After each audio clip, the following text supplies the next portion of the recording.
ભારત મિત્રો, કેમેસ્ટ્રીની અંદર last time આપણે F block, D block means કે ડિવિઝન ઓફ પીરિયોડિક ટેબલ સુધી વાત કરેલી. એની અંદર હતું એસ બ્લોક, પી બ્લોક, ડી બ્લોક અને એફ બ્લોક. મીન્સ કે આ બે લાઈન છે તે એસ બ્લોક થશે, પી બ્લોક છે, આ વચ્ચેની રેડ પાર્ટ છે તે ડી બ્લોક અને નીચેની પિંક કલર છે તે એફ બ્લોક. અને એને કઈ રીતના ડિવિઝન કરેલું છે તે આપણે લાસ્ટ લેક્ચર સુધી જોયેલું છે. હવે આજે આપણે જોવાનું છે કે આયોનિક ટેબલમાં આપણે બધા તત્વોને ગોઠવા છે, મીન્સ કે વર્ગીકરણ તેનું કમ્પ્લીટ કરી દીધું એસ, પી, ડી અને એફ એમ 4 બ્લોકની અંદર. હવે એને ગોઠવા છે તો હવે એની પ્રોપર્ટીઝ કઈ રીતના ટેન્ડ કરે છે, મીન્સ કે એની atomic radius, ionic radius, enthalpy, electronegativity, ઓક્સિડિટી, રિડક્સિડિટી, કેમિકલ રિએક્ટિવિટી, એ બધી વસ્તુ છે તે આ એટોમિક ટેબલ પ્રમાણે કઈ રીતના સ્ટેન્ડ કરે છે તે આપણે જોવાનું છે. હવે આ આપણે જે ફિગર પર દેખાય છે તે આખું પીરિયોડિક ટેબલ છે. હવે એની અંદર આપણે આટલી બધી વસ્તુ શીખવાના છીએ. મીન્સ કે ઇન શોર્ટ આપણે એ વસ્તુ ક્લિયર કરવાના છીએ આ લેક્ચરની અંદર કે હવે પીરિયોડિક ટેબલ છે એમાં ઉપરથી નીચેની તરફ જઈએ, મીન્સ કે અહીંયાથી નીચે તરફ આવીએ તેમ એની પ્રોપર્ટીમાં કેટલો અને કઈ રીતના ચેન્જ આવે છે. જેવી જ રીતે લેફ્ટ ટુ રાઈટ જઈએ, રાઈટ ટુ લેફ્ટ જઈએ, ટોપ ટુ બોટમ જઈએ, બોટમ ટુ ટોપ જઈએ તો એમાં કયા ફેરફાર આવે છે એ જોવાનું છે. એટલી વસ્તુ ક્લિયર થઈ ગઈ છે કે સમૂહ પ્રમાણે મીન્સ કે કોલમ પ્રમાણે એની ઇલેક્ટ્રોન રચના સેમ છે. મીન્સ કે પહેલો છે તો એની બાહ્ય કક્ષામાં 1 ઇલેક્ટ્રોન છે, બીજું છે તો 2 ઇલેક્ટ્રોન છે, આની બાહ્ય કક્ષામાં 3, 4, 5, 6 એવી રીતના કન્ટિન્યુઅસ ઇલેક્ટ્રોન છે. અને જે આ લાઈન છે 18મી લાઈન, એમાં બધા નિષ્ક્રિય વાયુ છે, મીન્સ કે એની અષ્ટક રચના પૂર્ણ છે. હવે એટલું ખબર છે 12મી કક્ષામાં ઇલેક્ટ્રોન સેમ છે. હવે આ એસ છે તો આને એસ શું કામ એને કીધેલું છે કે તેની બાહ્યની કક્ષાના ઇલેક્ટ્રોન એક્સ કક્ષકમાં હશે, એસ કક્ષકમાં હશે તો એને આપણે એસમાં કીધું. જેની બાહ્ય કક્ષાના ઇલેક્ટ્રોન પી કક્ષકમાં હશે તો તે પી બ્લોકમાં ગયું. એવી જ રીતના ડી અને એફ ની વાત પણ એમ છે. હવે એસ બ્લોકના છે એનો મતલબ એની બાહ્ય કક્ષાઓની ઇલેક્ટ્રોન રચના એસ વિભાગમાં છેલ્લા ઇલેક્ટ્રોન હશે. આની અંદર બધા બાહ્ય કક્ષામાં 1 ઇલેક્ટ્રોન, આની અંદર 2 ઇલેક્ટ્રોન, અને આ બધું છે એસ પ્રકારની. કારણ કે આપણે એમાં જોયું NS1 NS2 પ્રકારની ઇલેક્ટ્રોન રચના હતા, તેને આપણે એસ બ્લોકમાં મૂકેલું. તેવી જ રીતના NP1 to NP6 સુધીની ઇલેક્ટ્રોન રચના હતું એને આપણે પી બ્લોકમાં મૂકેલું. મીન્સ કે એટલું ક્લિયર છે કે આની બાહ્ય કક્ષામાં ઉપરથી નીચે તરફ જઈએ તેમ 1 ઇલેક્ટ્રોન છે પહેલા કોલમની અંદર, પહેલા સમૂહની અંદર, અને એની ઇલેક્ટ્રોન રચનાની છેલ્લો ઇલેક્ટ્રોન છે તે એસ સમૂહની અંદર છે, એક્સ કક્ષકની અંદર છે. સેમ આની રીતના ડી ની અંદર, આની રીતના પી ની અંદર, અને નીચેવાળા છે તે એફ ની અંદર. તો આ થઈ ગયું આપણું આખું આવર્ત કોષ્ટક, મીન્સ કે પીરિયોડિક ટેબલ. હવે આપણે જોવાની છે એની વાત કરીએ એટોમિક રેડિયસની અંદરથી. તો પહેલી જ વસ્તુ છે એટોમિક રેડિયસ. એટોમ એટલે અણુ અને રેડિયસ મીન્સ કે ત્રિજ્યા. મીન્સ કે અણુની ત્રિજ્યા કઈ રીતના વધઘટ થાય છે. ત્રિજ્યા સાથે વાત કરીએ એટલે અલ્ટિમેટલી વાત છે એના કદ સાથે, કે ઉપરથી નીચે જઈએ તેમ શું પરમાણુ છે, અણુઓ છે એના કદ વધે છે, નાના થાય છે. રાઈટ ટુ બોટમ જઈએ કેમ શું તેના પરમાણુ કદ વધે છે, નાના થાય છે, મોટા થાય છે. એ બધું આપણે જોવાનું છે એટોમિક રેડિયસની અંદર. તો વાત કરીએ તો atomic size generally decrease across a period as the element of the second period. It is because within the period of the outer electron are in the same valence shell and the effective nuclear increase, the atomic number is increase. હવે આ એવું કહેવાનું છે કે ધારો કે આ lithium અને બોરોન 2 પરમાણુ છે, તો લિથિયમ કરતાં બોરોનનો પરમાણુ નાનો હશે. એટોમિક રેડિયસની અંદર આપણે એ વાત જોઈ લીધી.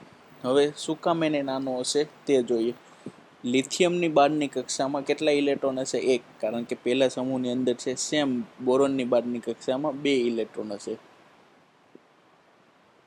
2 કે 4 કે વોટ એવર જે હોય તે લગભગ 4, એટલે એની બાહ્યની કક્ષાની ઇલેક્ટ્રોનની અંદર પણ 2 હશે. હવે વસ્તુ એ જોવાની છે કે લિથિયમ કરતાં બોરોન નાનો શું કામ હશે?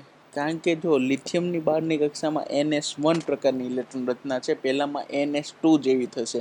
મીન્સ કે કક્ષા બદલાતી નથી, કક્ષા એકની એક જ રહે છે, પણ ઇલેક્ટ્રોન એમાં વધારે આવે છે. હવે ઇલેક્ટ્રોન વધારે છે તો અલ્ટિમેટલી એની અંદર ન્યુક્લિયસની અંદર પ્રોટોન પણ વધુ હશે. હવે એક પ્રોટોન એક ઇલેક્ટ્રોન બેની રેડિયસ ઓલમોસ્ટ સેમ રહેવાની છે, કે એના ઉપર જેટલું આકર્ષણ લગાડે એની જ કરતાં બેટર છે કે 2 પ્રોટોન ભેગા થશે અને એટલા જ ડિસ્ટન્સની અંદર બીજા ઇલેક્ટ્રોન ઉપર આકર્ષણ વધારે કરશે. એના કારણે તે બંને વચ્ચે એટ્રેક્શન ફોર્સ વધારે જશે, જેને લીધે બોરોનની ઇલેક્ટ્રોન રચના છે, બોરોનની જે એટોમિક રેડિયસ છે તે લિથિયમ કરતાં નાની થશે. સેમ વસ્તુ આ એ જ કહેવા માંગે છે. The atomic size generally decrease across the period as for the element of the second period. It is because within the period of the outer electron are the same valence shell and effective nuclear increase, the atomic number increases. The result in increased attraction between the nucleus and electron. મેં તમને વાત કરી તેમ કે attraction force વધશે and atomic radius decrease from left to right as a principle of the quantum number increase. Means કે left થી right તરફ જશું એક જ વસ્તુની અંદર, હાઇડ્રોજન કરતાં હિલિયમ નાનો હશે, લિથિયમ કરતાં બોરોન નાનો હશે, બોરોન કરતાં કાર્બન નાનો હશે, કાર્બન કરતાં નાઇટ્રોજન કરતાં ઓક્સિજન, એ રીતના સાઇઝ ઘટતી જશે એક જ આવર્તની અંદર લેફ્ટ ટુ બોટમ તરફ જઈએ તેમ. It also increase down the group as a top to લઈને બોટમ સુધી સેલ ઇન્ક્રીઝ, એવી જ રીતના ઉપરથી નીચે તરફ જઈએ તેમ તેમ થોડીક એની એટોમિક રેડિયસમાં ઘટાડો થશે. અહીંયા જ જોઈ લઈએ આપણે, લિથિયમ એટોમિક રેડિયસ એની 150 સમથિંગ છે, બેરિયમ એની 110 સમથિંગ છે, બોરોન, કાર્બન, નાઇટ્રોજન, ઓક્સિજન અને ફ્લોરિન જેમ જેમ આ સાઈડ જઈએ છીએ, lithium, barium, boron, carbon, nitrogen, oxygen, fluorine, જેમ જેમ એ સાઈડ જઈએ છીએ તેમ તેમ એટોમિક નંબર વધતા જાય છે અને એટોમિક રેડિયસ ઘટતી જાય છે. તો આ વાત થઈ ગઈ આપણી એટોમિક રેડિયસની. ક્લિયર છે કે ડાબી બાજુથી જમણી બાજુ જઈએ તેમ એટોમિક રેડિયસ ઘટતી જાય છે. તો એનું રીઝન શું છે કે એનું કદ વધે છે, પણ એની સરખામણીમાં ન્યુક્લિયસમાં પ્રોટોનની સંખ્યા વધે છે, અને પ્રોટોનની સંખ્યા વધવાને કારણે તે ઇલેક્ટ્રોન તરફ એનું આકર્ષણ બળ વધારશે. હવે આકર્ષણ બળ વધારશે મીન્સ કે તે ઇલેક્ટ્રોનને પોતાની તરફ ખેંચી રાખવાની ટ્રાય કરશે. હવે ખેંચી રાખશે એટલે ઇનવર્ડ ફોર્સ ઉત્પન્ન થશે અને એને લીધે એટમની સાઇઝ ડિક્રીઝ થશે. તો આ થઈ ગયું એનું એટોમિક રેડિયસ. હવે આલ્કલી તત્વો મીન્સ કે એસ વિભાગના તત્વોની વાત કરે છે તો શું છે? લિથિયમ, સોડિયમ, પોટેશિયમ, રૂબિડિયમ અને કેનેડિયમ, ફ્લોરિન, ક્લોરિન, બ્રોમિન અને આયોડિન. આ થઈ ગયા એના એટોમિક નંબર. હવે તમને આના ઉપરથી MCQમાં એવું પૂછાય કે નીચેના એટોમને એટોમિક રેડિયસના ચડતા ક્રમમાં અથવા તો ઉતરતા ક્રમમાં ગોઠવો. તો નીચે આ બધા તત્વો હશે, આવી રીતના પૂછે કે lithium greater than sodium greater than potassium greater than rubidium, અથવા તો fluorine less than chlorine less than bromine less than iodine. તો તમારે શું જોવાનું છે કે કોની સૌથી નાની છે અને કોની સૌથી વધુ છે, અને એ પ્રમાણે તમારે સિલેક્શન કરવાનું છે. તો હવે ચડતો ક્રમ પૂછે તો એ રીતના, ઉતરતો ક્રમ પૂછે તો એ રીતના તમારે ધ્યાન રાખીને ખાસ સિલેક્ટ કરવાનું પડશે. તો આ વાત થઈ ગઈ આપણી એટોમિક રેડિયસની અંદર. હવે એટોમિક રેડિયસ પછી આપણે બીજો ટોપિક હતો આયનિક રેડિયસ. આયન એટલે એની ઉપર કાં તો પ્લસ વીજભાર હોવાનો અથવા તો ઋણ વીજભાર હોવાનો, તો જેને આપણે આયન તરીકે ડિફાઇન કરી શકીએ. તો આયોનિક રેડિયસ શું? આયન એટલે શું? સૌથી પહેલી વસ્તુ તો કોઈ પણ એટમની અંદર એક ઇલેક્ટ્રોન વધારે હશે અથવા તો એક ઇલેક્ટ્રોન આપણે બહાર ખેંચી લઈએ તો તે અનુક્રમે પોઝિટિવ અને નેગેટિવ આયન બને છે. તો એક જ મિનિટ કે આપણે હમણાં સ્ટોપ કરીએ છીએ, થોડીક વારમાં રિઝ્યુમ કરી લઈશું. તો હવે વાત છે આપણી આયોનિક રેડિયસની અંદર. તો આયન કોને કહેવાય એ તો તમને ખ્યાલ જ હશે. તો હવે આપણે વાંચીએ કે શું છે આયોનિક રેડિયસની અંદર. A removal of an electron from an atom result in the formation of the cation where the gain is the electron leads the anion. બે નવા શબ્દો આવ્યો, કેટાયન અને એનાયન. તો શું છે? The removal of an electron from the atom is result of the cation. હવે ion એટમની અંદરથી આપણે ઇલેક્ટ્રોન રિમૂવ કરી દઈએ અને જે આયન બને તેને કહેવાય કેટાયન. હવે વિચારીએ, ઇલેક્ટ્રોનની અંદરથી એટમની અંદરથી આપણે ઇલેક્ટ્રોન ગુમાવી દીધો, કાઢી નાખ્યો. ધારો કે કોઈ પણ એટમની અંદર 2 પ્રોટોન અને 2 ઇલેક્ટ્રોન છે અને એટલે તે વીજભારની દ્રષ્ટિએ તટસ્થ છે. હવે એમાંથી આપણે એક ઇલેક્ટ્રોન કાઢી નાખીએ છીએ. મીન્સ કે ઇન શોર્ટ શું થઈ ગયું? 2 પ્રોટોન હશે પણ એક ઇલેક્ટ્રોન વિયો ગયો. તો રહી ગયો કેટલો? એક ઇલેક્ટ્રોન. તો એ કેવો વીજભાર ધરાવશે? +1.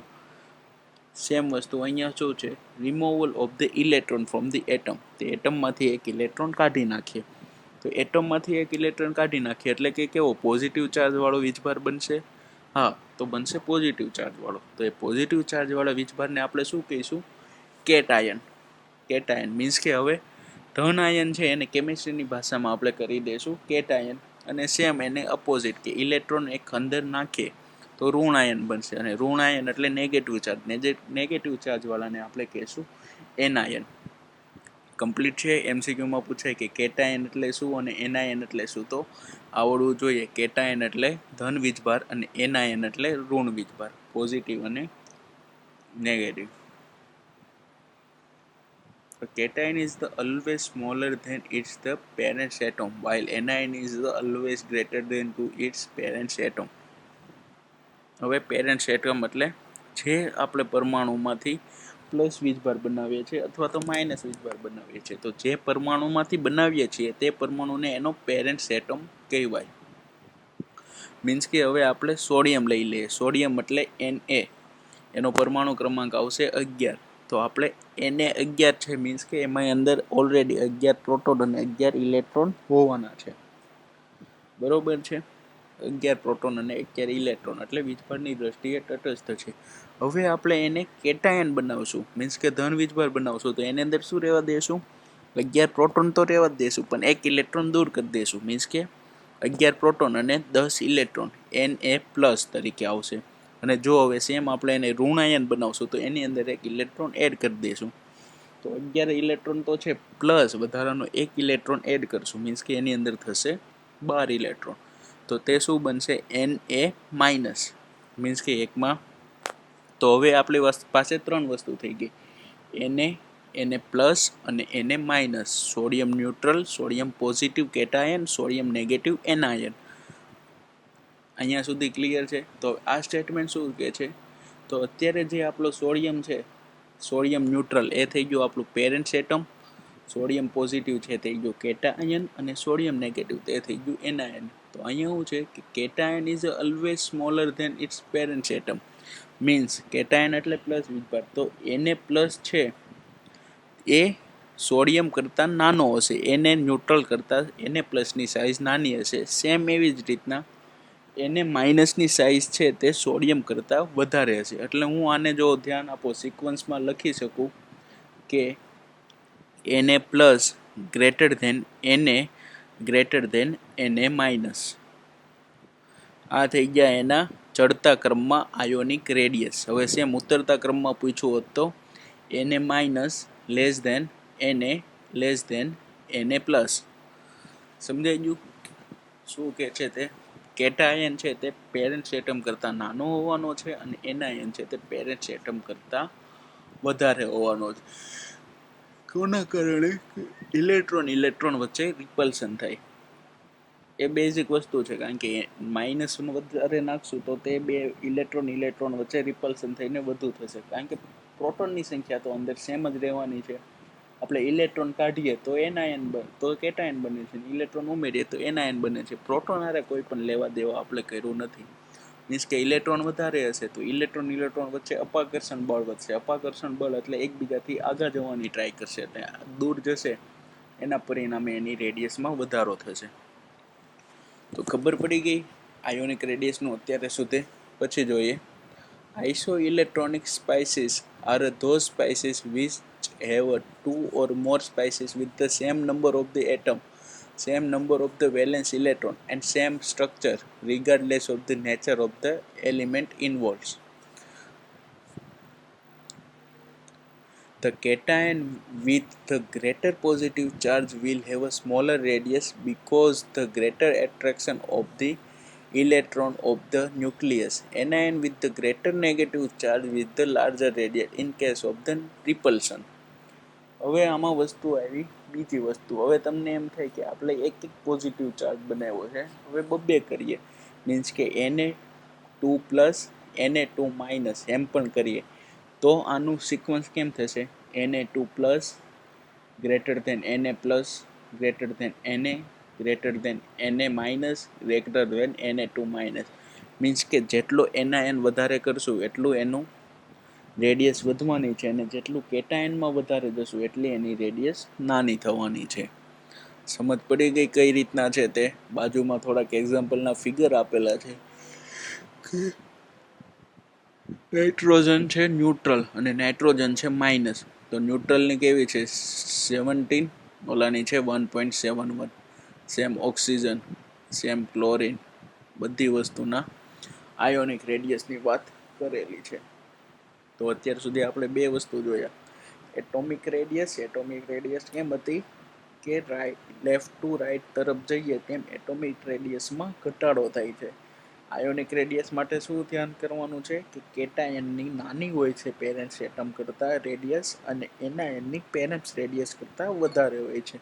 પ્લસ બીજી વસ્તુ આપણે એ જોવાની છે કે કેટાયન છે, કેટાયન એમાં જેમ જેમ પોઝિટિવ ચાર્જ વધારતા જશું તેમ તેમ તેની આયોનિક રેડિયસમાં ઘટાડો થતો જાય છે, અને એવી જ રીતના એનાયનની અંદર જેમ જેમ નેગેટિવ ચાર્જ વધારતા જઈશું તેમ તેમ એની આયોનિક રેડિયસમાં વધારો થતો જાય છે. આપણે આયોનિક રેડિયસની વાત પૂરી કરી. હવે આગળ જોઈએ આયોનાઇઝેશન એન્થાલ્પી. મેં તમને આગળ પણ શીખવાડ્યું હતું કે આયોનાઇઝેશન એટલે શું, આયન એટલે શું તે તમને ખબર પડી ગઈ. આયન એટલે કાં તો પ્લસ વીજભાર, કેટાયન કાં તો ઋણ વીજભાર, એનાયન. બે જ વસ્તુ આવે છે. હવે આયનાઇઝેશન એન્થાલ્પી. એન્થાલ્પી મીન્સ અહીંયા થશે ઉર્જા, શક્તિ. આપણે જેને ફિઝિક્સની અંદર આપણે ઉર્જા કહીએ છીએ, એનર્જી કહીએ છીએ, એને આપણે કેમિસ્ટ્રીની લેંગ્વેજમાં કહીશું એન્થાલ્પી. તો એન્થાલ્પી એટલે શું તે સમજ આવી ગઈ કે ઉર્જા, શક્તિ. હવે આવે છે આયોનાઇઝેશન. આયોનાઇઝેશન એટલે ગુજરાતી થશે એનું આયનીકરણ. આયનીકરણ એટલે શું? આયન બનવાની પ્રક્રિયાને કહેવાય આયનીકરણ. હવે આપણે માંથી Na+ બનાવ્યો, સોડિયમમાંથી સોડિયમ પ્લસ બનાવ્યો, મીન્સ કે એની અંદરથી એક ઇલેક્ટ્રોન આપણે રિમૂવ કરી નાખ્યો તો જ તે પ્લસ વીજભાર બનાવશે. તો હવે એક ઇલેક્ટ્રોન રિમૂવ કર્યો એ તો કંઈ એમને થશે નહીં. એના માટે એની ઉપર આપણે કંઈક પ્રોસેસ કરવી પડશે. પ્રોસેસ કરવી મીન્સ કે એની ઉપર એને ધારો કે ગરમ કરો છો, ઠંડુ પાડો છો, એને પ્રેશર આપો છો કે એનું વિઘટન કરો છો, કોઈ પણ પ્રકારની XYZ પ્રોસેસ કરી મીન્સ કે એને ઉર્જા આપી, એની ઉપર આપણે કામ કર્યું એટલે એને ઉર્જા આપી. ગરમ કરો છો તો ટેમ્પરેચર વધાર્યું તો આપણે એને ઉષ્મા ઉર્જા આપી. એટલે કોઈ પણ વસ્તુમાંથી જો તો આપણે ઇલેક્ટ્રોન કાઢવું હોય અથવા તો એની અંદર ઇલેક્ટ્રોન નાખવું હોય તો આપણે કંઈક મહેનત કરવી પડે છે, એની ઉપર કંઈક વર્ક કરવું પડે છે. તો એ વર્કને થશે એન્થાલ્પી. અને આપણે કયું વર્ક કરીએ છીએ? તો આયન બનાવવાનું વર્ક કરીએ છીએ. તો એ જે આપણને ઉર્જા, એના માટે જે ઉર્જાની જરૂર પડશે એને કહેવાશે આયોનાઇઝેશન એનર્જી. મીન્સ કે હવે સોડિયમમાંથી આપણે સોડિયમ પ્લસ બનાવ્યો, એક ઇલેક્ટ્રોન દૂર કર્યો, તો એ એક ઇલેક્ટ્રોન દૂર કરવા માટે આપણે જે પણ ઉર્જાની જરૂર પડી તો એને તે પરમાણુની આયનાઇઝેશન એનર્જી કહે છે. સેમ વસ્તુ છે, જો એમાં એક ઇલેક્ટ્રોન અંદર દાખલ કર્યો હોય અને એક ઇલેક્ટ્રોન અંદર દાખલ કરવા માટે જે કંઈ પણ આપણને વર્ક કરવું પડ્યું અથવા તો જે કંઈ પણ ઉર્જા આપવી પડી તો એ જે તે પરમાણુની આયનાઇઝેશન એનર્જી થઈ ગઈ. જે ક્લિયરમાં એટલું છે કે આયન બનાવવા માટે આપણે જે ઉર્જા આપવી પડે એને કહેવાય આયોનાઇઝેશન એન્થાલ્પી. તો વાંચીએ શું કે છે ionisation enthalpy. A quantitative measure of the tendency of an electron to lose element to lose electron is given by its the ionization enthalpy. It represents the energy required to remove an electron from an the isolated gaseous atom in the ground state. In other words, the first ionization enthalpy for an the element is enthalpy change from reaction X to X positive plus electron minus. Means કે કોઈ પણ તત્વની જે તે પરિસ્થિતિની અંદર તેમાંથી આપણે એક ઇલેક્ટ્રોન ગુમાવવા માટે કેટલી શક્તિ આપવી પડે છે તેને કહેવાશે આયોનાઇઝેશન એન્થાલ્પી.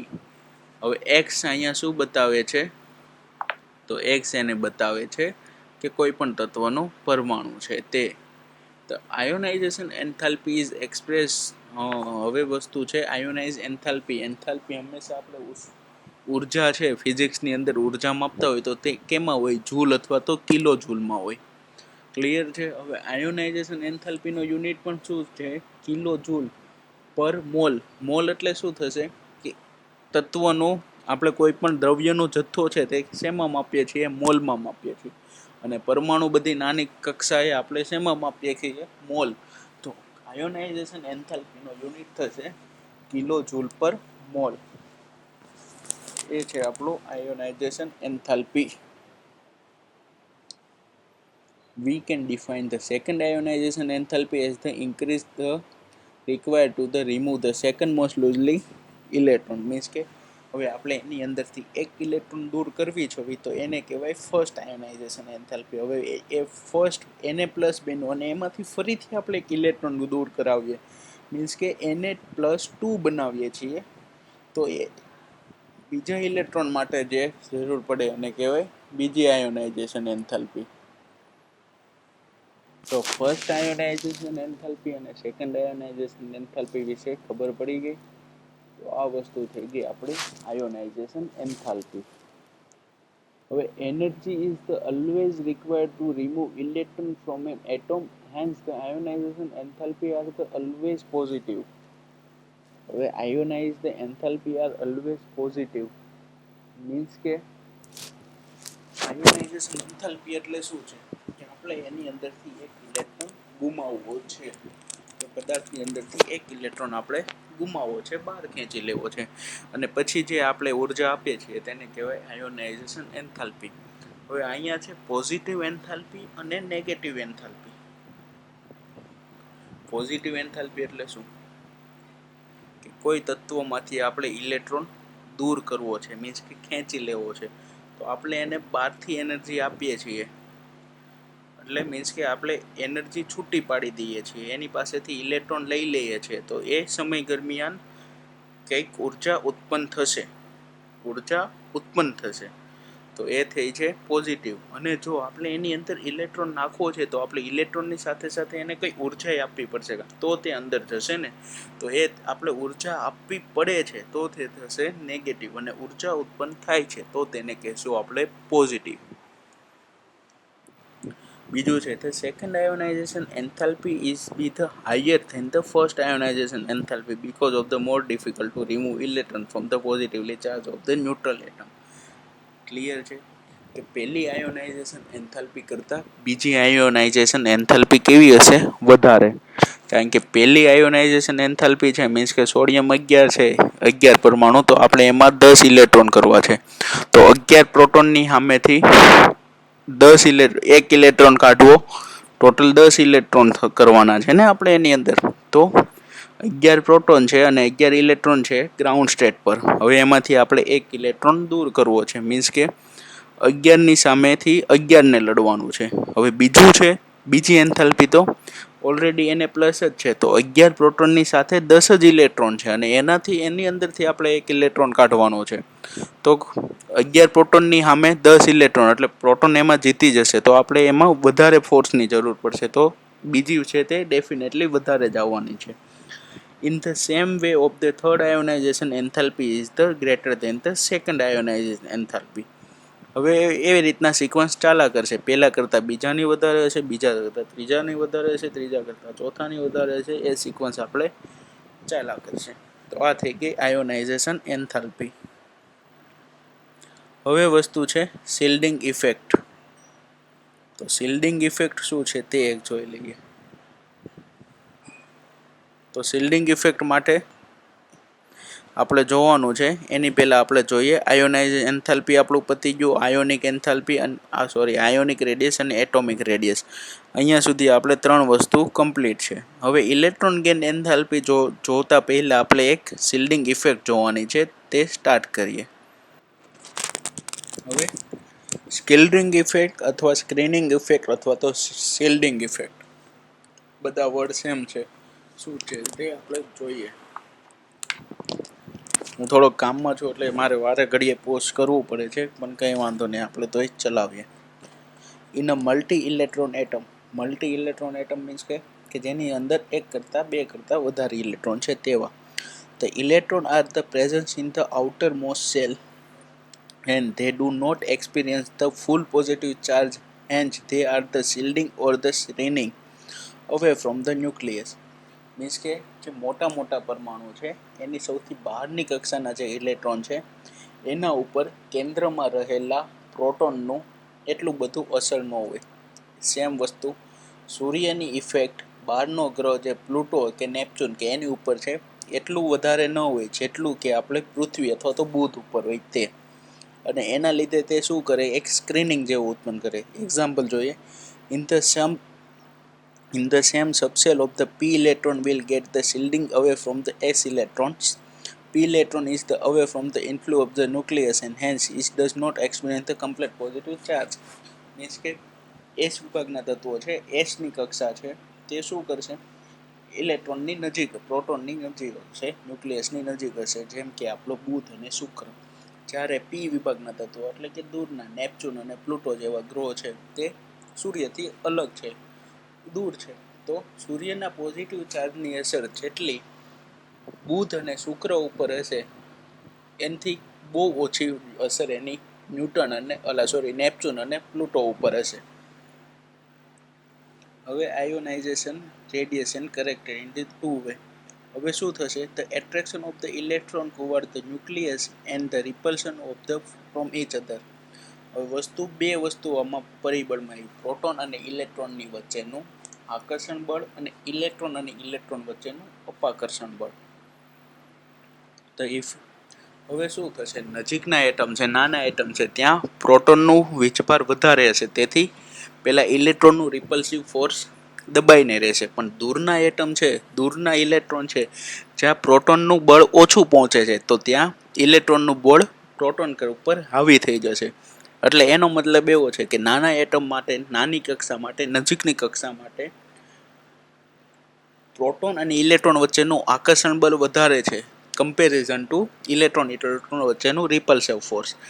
એવી જ રીતના દૂરના એટમ માટે ઇલેક્ટ્રોન વચ્ચેનું રિપલ્શન ફોર્સ વધારે છે કમ્પેર ટુ ધ પ્રોટોન અને ઇલેક્ટ્રોન વચ્ચેનું આકર્ષણ બળ કરતાં. હવે તમે એમ પ્રશ્ન પૂછશો કે પ્રોટોન વચ્ચે રિપલ્શન ફોર્સ નહીં લાગે?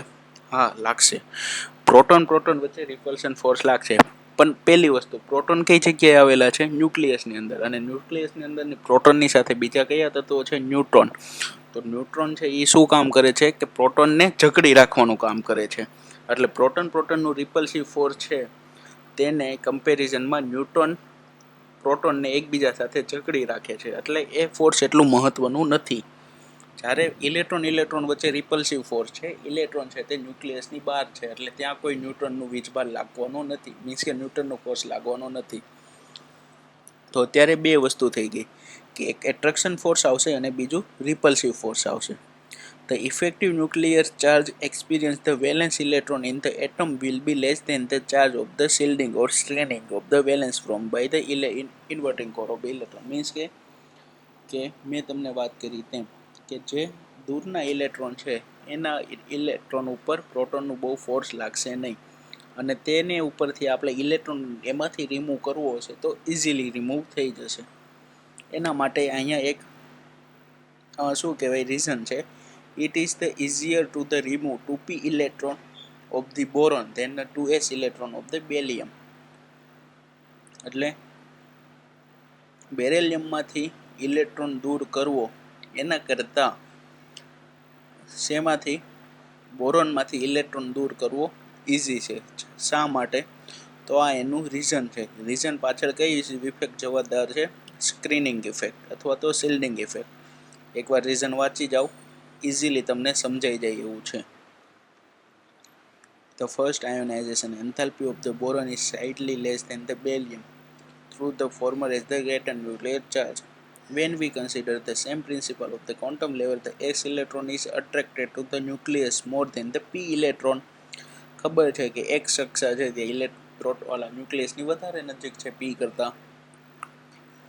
બેરિલિયમના આપણને બેરિલિયમ છે એમાંથી આપણે s માંથી ઇલેક્ટ્રોન કાઢવો પડશે, જ્યારે બોરોન છે એમાંથી આપણે p કક્ષાનો ઇલેક્ટ્રોન બહાર કાઢવો પડશે. હવે ખબર છે p કક્ષા દૂર છે એનો મતલબ એના પર રિપલ્સિવ ફોર્સ વધારે છે એટ્રેક્શન કરતાં, જ્યારે બેરિલિયમમાંથી x કક્ષકમાંથી ઇલેક્ટ્રોન નીકળે છે. તો x કક્ષક છે તે ન્યુક્લિયસની વધારે નજીક છે, તો ત્યાં આકર્ષણ બળ વધારે છે કમ્પેરિઝન ટુ રિપલ્સિવ ફોર્સ કરતાં. તો બેઝિક રીઝન આની પાછળનું એ જ છે કે 2p માંથી ઇલેક્ટ્રોન કાઢવો સહેલો છે 2s કરતાં. પછી first ionisation enthalpy of the oxygen is the less than the nitrogen.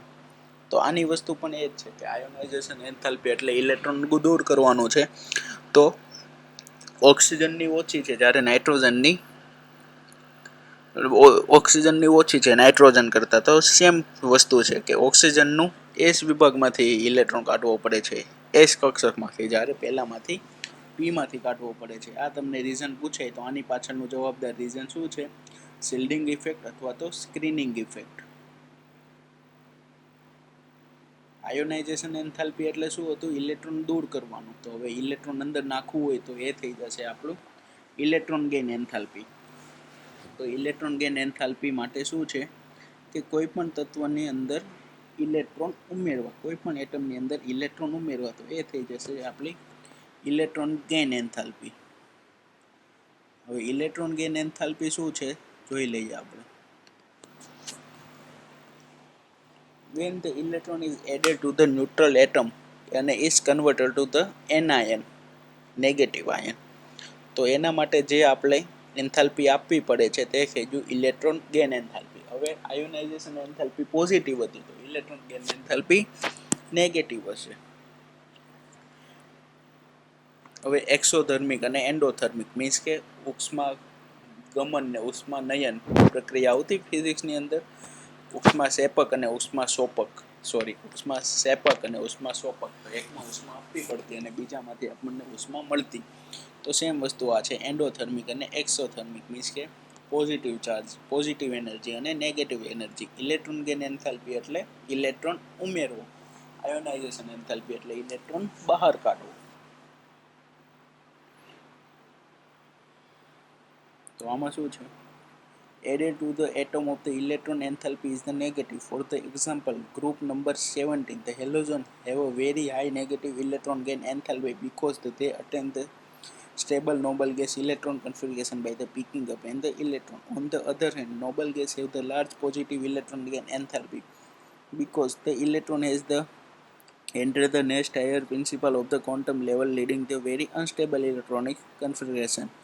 It may be noted that the electron gain enthalpy have a large negative value toward the upper right to periodic table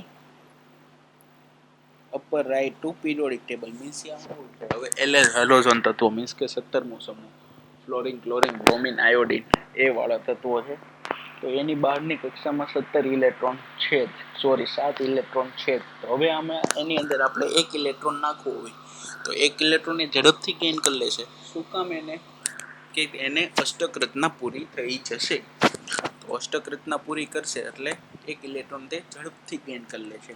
તો એની ionisation enthalpy છે એ કેવી હશે? વધારે હશે. જ્યારે 18મો સમૂહ એટલે Nobel gas કે જેને અષ્ટક રચના પૂર્ણ છે તો એ કંઈ ઇલેક્ટ્રોન લેવાનો નથી અને ઇલેક્ટ્રોન દેવાનો નથી. ને જો આપણે એને ઇલેક્ટ્રોન આપવો હશે તો વધારે પડતી મહેનત કરવી પડશે. તો એની વધુ હશે એઝ કમ્પેર ટુ 17મા તત્વને જેટલા ઇલેક્ટ્રોન આપવા માટે જેટલી શક્તિ જોઈએ એની કરતાં વધારે નોબલ ગેસને આપવા માટે એની શક્તિ વધારે હશે. Electron gain energy. As the general rule, electron gain enthalpy become a more negative with increase in the atomic number across the period. એટલે જેમ એટોમિક નંબર વધે છે તેમ તેની નેગેટિવિટી વધે છે. The effective nuclear charge increase from the left to right across the period and consequently it will be easier and the electron to the smaller atom. Means કે left to right તરફ જશે તેમ પણ એની electron negativity વધે છે. We should also accept the electron gain enthalpy to become a less negative as we go down the group because the size of the atom is increased. એટલે ઉપરથી નીચે તરફ જઈએ તેમ એની સાઇઝ વધે છે તો ઇલેક્ટ્રોન ગેન એન્થાલ્પી ઘટતી જશે કારણ કે સાઇઝ વધે છે તો એની અંદરથી આપણે એક ઇલેક્ટ્રોન નાખશું તો ઓછી શક્તિ કારણ કે સાઇઝ વધશે તો પ્રોટોનનું જેટલું ઇફેક્ટ બહારની કક્ષામાં આવશે નહીં. તો આ હતી આપણી ઇલેક્ટ્રોન ગેન નેગેટિવ. હવે ઇલેક્ટ્રોન નેગેટિવિટી એ આપણે નેક્સ્ટ લેક્ચરમાં જોઈશું. ઓક્સિડેશન સ્ટેટ નેક્સ્ટ લેક્ચરમાં, કેમિકલ રિએક્ટિવિટી નેક્સ્ટ લેક્ચરમાં, અને આ બધાનું ફરીથી એકવાર રિવિઝન કરી લઈશું નેક્સ્ટ લેક્ચરમાં. તો અહીંયા સુધી આપણે રાખીએ છીએ. ત્યાં સુધી જય ભારત.